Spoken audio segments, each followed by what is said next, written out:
So hi friends, welcome to our channel. Friends, మనకి PF ఆఫీసులలో ఖాళీగా ఉన్నటువంటి పర్మనెంట్ ఆఫీసర్ స్థాయి పోస్టులకి సంబంధించి ఈ యొక్క జాబ్ నోటిఫికేషన్ అనేది రిలీజ్ చేయడం జరిగింది. ఈ యొక్క పోస్టులకి సెలెక్ట్ అయినటువంటి క్యాండిడేట్స్కి మంత్లీ వచ్చేసరికి 80,000 వరకు కూడా శాలరీ అనేది పే చేయడం అయితే జరుగుతుంది గైస్. ఎటువంటి ఎక్స్పీరియన్స్ అనేది కూడా ఉండాల్సినటువంటి అవసరం అయితే లేదు.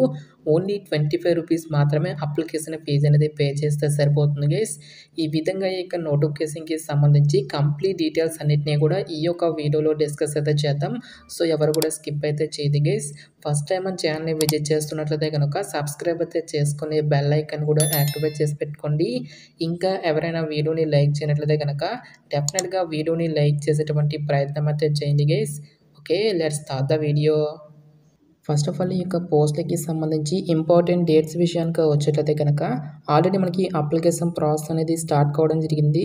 ఇక లాస్ట్ డేట్ విషయానికి వచ్చేట్లయితే కనుక ఆగస్ట్ 18th వరకు కూడా ఈ యొక్క రిక్రూట్మెంట్కి ఆన్లైన్లో అప్లికేషన్స్ అనేవి సబ్మిట్ అయితే చేసుకోవాల్సి అయితే ఉంటుంది. సో ఇక వేకెన్సీస్కి ఎవరెవరు అప్లై చేసుకోవచ్చు అని చూసుకున్నట్లయితే కనుక a applicant must be a citizen of India అని చెప్పేసి ఇక్కడ మనకి జాబ్ డీటెయిల్స్లోనే క్లియర్గా మెన్షన్ చేయడం జరిగింది. జస్ట్ మీరు ఇండియన్ సిటిజన్ అయితే సరిపోతుంది గైస్. మీరు ఏ స్టేట్కి చెందిన వారైనా సరే ఈ యొక్క జాబ్స్కి అప్లై అనేది చేసుకోవచ్చు. సో మీరు ఆంధ్ర అయినా తెలంగాణ అయినా ఈ విధంగా మీరు ఏ స్టేట్కి చెందిన వారైనా సరే ఈ యొక్క జాబ్స్కి అప్లై అనేది చేసుకోవచ్చు. సో ఇక పోస్ట్లకి సంబంధించి అప్లికేషన్ ప్రాసెస్ విషయానికి వచ్చేట్లయితే కనుక ఓన్లీ ఆన్లైన్లోనే అప్లై చేసుకోవాల్సి అయితే ఉంటుంది. సో అప్లై లింక్స్ అన్నింటినీ కూడా వీడియో డిస్క్రిప్షన్లోనూ కామెంట్ సెక్షన్ అయితే ప్రొవైడ్ అయితే చేయడం జరిగింది గైస్. నెక్స్ట్ ఈ యొక్క పోస్ట్లకి సంబంధించి అప్లికేషన్ ఫీజుకి సంబంధించినటువంటి డీటెయిల్స్ కనుక చూసుకున్నట్లయితే కనుక ఆల్ ఉమెన్ క్యాండిడేట్స్తో పాటు ఎస్సీ, ఎస్టీ, పీడబ్ల్యూడీ క్యాండిడేట్స్ ఎవరైతే ఉంటారో ఈ యొక్క క్యాండిడేట్స్ ఎటువంటి అప్లికేషన్ ఫీజు అనేది కూడా పే చేయాల్సినటువంటి అవసరం అయితే లేదు. ఈ యొక్క క్యాండిడేట్స్ అందరూ కూడా ఫ్రీగా అప్లై అనేది చేసుకోవచ్చు. సో రిమైనింగ్ కేటగిరీకి చెందినటువంటి క్యాండిడేట్స్ అందరూ కూడా 25 రూపీస్ అప్లికేషన్ ఫీజు అనేటువంటి దాన్ని ఆన్లైన్లో పే చేయవలసి అయితే ఉంటుంది. సో పోస్ట్ వారుగా వేకెన్సీస్కి సంబంధించినటువంటి డీటెయిల్స్ కనుక చూసుకున్నట్లయితే కనుక ఈ యొక్క నోటిఫికేషన్ ద్వారా మనకి టోటల్గా 2 డిఫరెంట్ టైప్స్ ఆఫ్ వేకెన్సీస్ని రిక్రూట్మెంట్ అనేది చేయడం జరుగుతుంది గైస్. సో మనకి ఎంప్లాయ్మెంట్ ప్రొవిడెంట్ ఫండ్ ఆర్గనైజేషన్లో ఖాళీగా ఉన్నటువంటి enforce officer or accounts officer అనేటువంటి ఈ యొక్క ఉద్యోగాలను అయితే రిక్రూట్మెంట్ అనేది చేయడం జరుగుతుంది. టోటల్గా మనకి 156 వేకెన్సీస్ని అయితే రిక్రూట్మెంట్ అనేది చేయడం జరుగుతుంది గైస్. సో ఇక్కడ మనకి ఏ క్యాస్ట్ వరకు ఎన్నెన్ని వేకెన్సీస్ అనేవి కేటాయించినటువంటి డీటెయిల్స్ను కూడా నోటిఫికేషన్లో ఇవ్వడం జరిగింది. సో మనకి ఓపెన్ కేటగిరీలో వచ్చేసరికి 78 వేకెన్సీస్, ఈడబ్ల్యూఎస్ క్యాండిడేట్స్కి 1 పోస్టు, ఓబీసీ వరకు 42, ఎస్సీ వరకు 23, ఎస్టీ వరకు 12 వేకెన్సీస్తో పాటు ఇంక్లూడింగ్ మనకి పీడబ్ల్యూడీ క్యాండిడేట్స్కి కూడా సపరేట్గా 9 వేకెన్సీస్ అనేవి కేటాయించడం అనేది జరిగింది. ఈ విధంగా మనకి ప్రతి ఒక్క కేటగిరీ వరకు కూడా సపరేట్గా వేకెన్సీస్ అనేవి కేటాయించడం అనేది జరిగింది కాబట్టి సో ఎలిజిబిలిటీ ఉన్నటువంటి ప్రతి ఒక్క క్యాండిడేట్ కూడా ఈ యొక్క రిక్రూట్మెంట్కి అప్లై అనేది చేసుకోండి.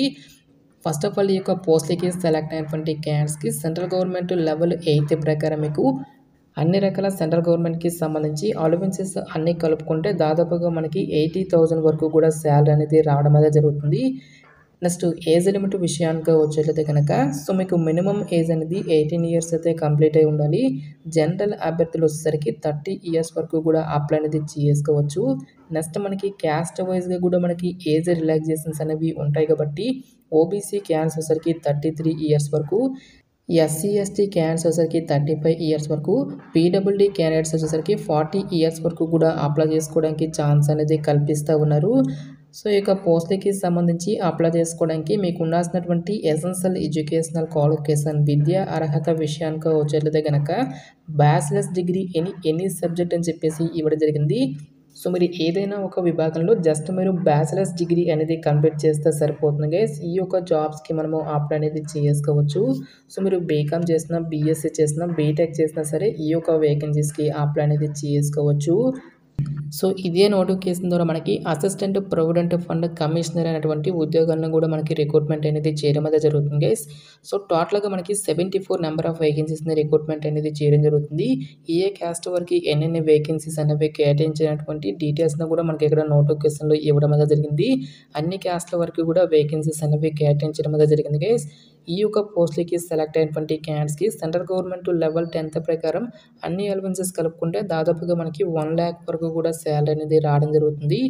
ఏజ్ లిమిట్ విషయానికి వచ్చేట్లయితే కనుక సో మీకు మినిమం ఏజ్ అనేది 18 years అయితే కంప్లీట్ అయి ఉండాలి. జనరల్ అండ్ ఈడబ్ల్యూఎస్ అభ్యర్థులు వచ్చేసరికి 35 years వరకు కూడా అప్లై అనేది చేసుకోవచ్చు. నెక్స్ట్ మనకి క్యాస్ట్ వైజ్గా కూడా ఏజ్ రిలాక్సేషన్స్ అనేవి ఉంటాయి కాబట్టి ఓబీసీ క్యాండిడేట్స్ వచ్చేసరికి 38 years వరకు, ఎస్సీ ఎస్టీ అభ్యర్థులు వచ్చేసరికి 40 years వరకు, పీడబ్ల్యూడీ క్యాండిడేట్స్ వచ్చేసరికి 45 years వరకు కూడా అప్లై చేసుకోవడానికి ఛాన్స్ అనేది కల్పిస్తూ ఉన్నారు. సో ఈ యొక్క పోస్ట్కి కూడా మీరు ఏదైనా ఒక విభాగంలో మీరు బ్యాచిలర్స్ డిగ్రీ అనేది కంప్లీట్ చేస్తే సరిపోతుంది గైస్. ఈ యొక్క జాబ్స్కి కూడా మనము అప్లై అనేది చేసుకోవచ్చు. సో ఎటువంటి ఎక్స్పీరియన్స్ కానీ ఎటువంటి ఎక్స్ట్రా సర్టిఫికేట్స్ అంటూ కూడా మనకి ఏమీ కూడా ఉండాల్సినటువంటి అవసరం అయితే లేదు గైస్. సో ఇక పోస్టులకి సంబంధించి సెలక్షన్ ప్రాసెస్ అనేది ఏ విధంగా ఉంటుంది అని చూసుకున్నట్లయితే కనుక కేవలం మనకి ఒకే ఒక రిటన్ ఎగ్జామినేషన్ ద్వారా ఈ యొక్క వేకెన్సీస్కి ఎంపిక అనేది చేయడం జరుగుతుంది. సో ఇక రిటన్ ఎగ్జామినేషన్ అనేది కూడా మనకి ఆఫ్లైన్లో అయితే కండక్ట్ అయితే చేయడం జరుగుతుంది guys. Only English and Hindi లాంగ్వేజ్లో మాత్రమే ఈ యొక్క కోచింగ్స్ అనేవి రావడం జరుగుతుంది. టోటల్గా మనకి 2 hours పాటు కూడా మనకి ఈ యొక్క ఎగ్జామినేషన్ అనేది కండక్ట్ చేయడం జరుగుతుంది. సో ఈచ్ వన్ కరెక్ట్ ఆన్సర్కి ఇక్కడ మనకి 2.5 marks అనేవి కేటాయించడం అనేది జరుగుతుంది. ప్రతి రాంగ్ ఆన్సర్కి కూడా మనకి 1/3 నెగిటివ్ మార్కింగ్ అనేది కూడా ఉంటుంది గైస్.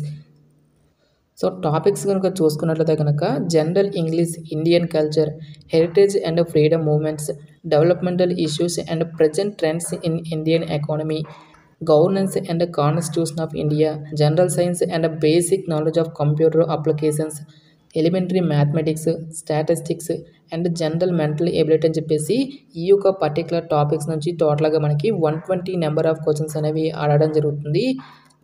ఈ విధంగా ఎవరైతే ఇక రిటన్ ఎగ్జామినేషన్ని క్లియర్ చేసినటువంటి క్యాండిడేట్స్కి ఫర్దర్గా మనకి పర్సనల్ ఇంటర్వ్యూ అనేది కూడా కండక్ట్ చేయడం జరుగుతుంది. నెక్స్ట్ ఎగ్జామినేషన్ సెంటర్స్కి సంబంధించినటువంటి డీటెయిల్స్ కనుక చూసుకున్నట్లయితే కనుక ఆంధ్రప్రదేశ్ అభ్యర్థులకు వచ్చేసరికి విజయవాడ, విశాఖపట్నం, తిరుపతి అనేటువంటి ఈ యొక్క లొకేషన్స్లో మనకి ఎగ్జామినేషన్స్ అనేవి కండక్ట్ చేయడం జరుగుతుంది. తెలంగాణ అభ్యర్థులకు వచ్చేసరికి హైదరాబాద్, వరంగల్ అనేటువంటి ఈ యొక్క లొకేషన్స్లో మనకి ఎగ్జామినేషన్స్ అనేవి కండక్ట్ చేయడం జరుగుతుంది. సో ఇక జాబ్ నోటిఫికేషన్ అనేది మనకి ఎక్కడి నుంచి వచ్చింది అని చూసుకున్నట్లయితే కనుక so union public service commission నుంచి అఫీషియల్గా రిలీజ్ అయినటువంటి యొక్క పర్మనెంట్ ఎన్ఫోర్స్మెంట్ ఆఫీసర్ ఉద్యోగాలకి సంబంధించినటువంటి job notification details. Interest eligible candidates డెఫినెట్గా ఈ యొక్క రిక్రూట్మెంట్కి అప్లై అనేది చేసుకోండి. సో ఇక పోస్టులకి సెలెక్ట్ అయినటువంటి క్యాండిడేట్స్కి జాబ్ పోస్టింగ్ అనేది కూడా మనకు సొంత రాష్ట్రాల్లోనే ఉంటుంది కాబట్టి సో డెఫినెట్గా ఈ యొక్క ఆపర్చునిటీని యూటిలైజ్ అయితే చేసుకోండి. నెక్స్ట్ ఈ యొక్క నోటిఫికేషన్కి సంబంధించినటువంటి లింక్స్ అన్నిటిని కూడా వీడియో డిస్క్రిప్షన్లోను కామెంట్ సెక్షన్ అయితే ప్రొవైడ్ అయితే చేస్తాను గైస్. ఇంకా ఇక నోటిఫికేషన్కి సంబంధించి మీకు ఎటువంటి డౌట్స్ వచ్చినా సరే నాకు కామెంట్ సెక్షన్లో కామెంట్ అయితే చేయండి. ఇటువంటి మరిన్ని జాబ్ అప్డేట్స్ కోసం మన ఛానల్ని సబ్స్క్రైబ్ చేసుకుని బెల్ ఐకాన్ కూడా యాక్టివేట్ చేసి పెట్టుకోండి. సో ఇది ఫ్రెండ్స్ ఇవాళ వీడియో. రేపు మరొక మంచి జాబ్ అప్డేట్తో మళ్ళీ మీ ముందుకు రావడం జరుగుతుంది. Thanks for watching this video.